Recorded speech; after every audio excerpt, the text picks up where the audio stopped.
to Tokyo. We visited Tokyo at the end of January 2023 for our Around the World adventure. This video is part 9 of that video series.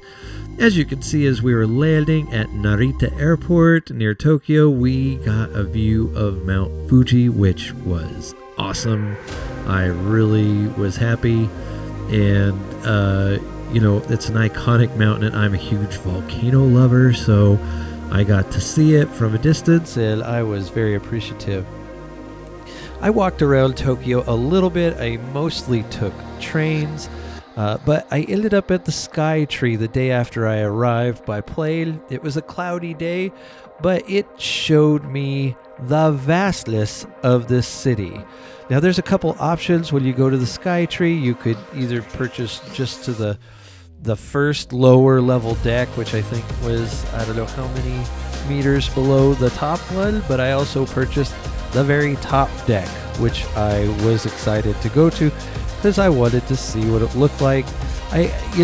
Once you get a certain level, there's not a lot of difference in the view because you can see everything. And this is the highest viewing platform in Tokyo. So if you're wanting to save just a little bit of money, it wasn't much, it was like $7 difference.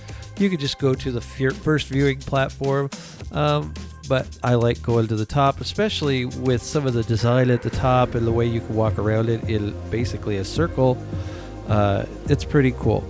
Now, when you're in Tokyo, you must remember that it is crisscrossed by trains and buses. It is so huge, they have to have long lines of trains. Their commuter trains were super long, but one of the big rules about being on the train is no talking.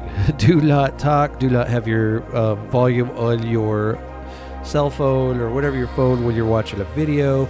You're not making noise. You're going to be close to a lot of people. It gets really crowded, especially during the rush hour times.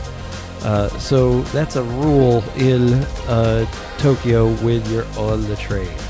Now, this was cool because they had glass floors. They had the way I was just walking, which was around the top, where you get some fantastic views. The Skytree is a really cool place to go, and not very expensive. And there's a mall underneath it that you can see a lot of things. Tokyo at night is something else. I really enjoyed visiting Tokyo, especially walking around at night because it's so lit up. It's got its own unique look. The night I was there, I was there for 3 nights, but one of the nights I was there, it snowed and it was cold. Here, I just thought this is such a cool scene where it feels like you're on a movie set. Tokyo is often represented correctly, at least visually, in the movies because it is so colorful and so vibrant at night. There's just people everywhere. It is a huge city of about 25 million people, I believe, and it is a unique place. Now, Tokyo is still wearing masks a lot. You aren't required when you're out, but if you're within a certain distance, they recommend that you wear a mask. Nobody talked to me. I walked by several police officers, so I felt comfortable walking around without my mask on. I'd put it on. You have to put it on when you go into stores, into buildings, and public places. By the way, 7-Elevens everywhere in Tokyo, and they have some pretty decent food if you're trying to get something cheap. Now, on the way out of Tokyo, saw that interesting design on their airplane. They also have Hello Kitty airplanes and things like that. I left Tokyo with a sense of the vastness of it. It's, super modern.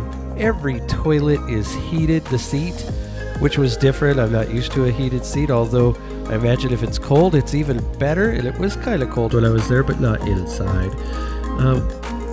I left out of Haneda Airport on the 29th of January, and I with the sense of, hey, this trip is pretty much over. We're going to have one more video on the Around the World series about Japan, but I included the flights on this because, it's a pretty scene, and Tokyo is unique. I can understand we as Americans in Western culture, they're kind of Western culture, but in their own way. We as Americans in our Western culture have such vast differences in the way we live than people in Tokyo. But people are the same everywhere, and Tokyo was no different. Nice people, nice town, busy, huge, and a lot of fun to visit. Alright, this is Kelly from Nerdgasmic Adventures. I am your travel hero. Please like and subscribe if you enjoy our videos, and stay adventure.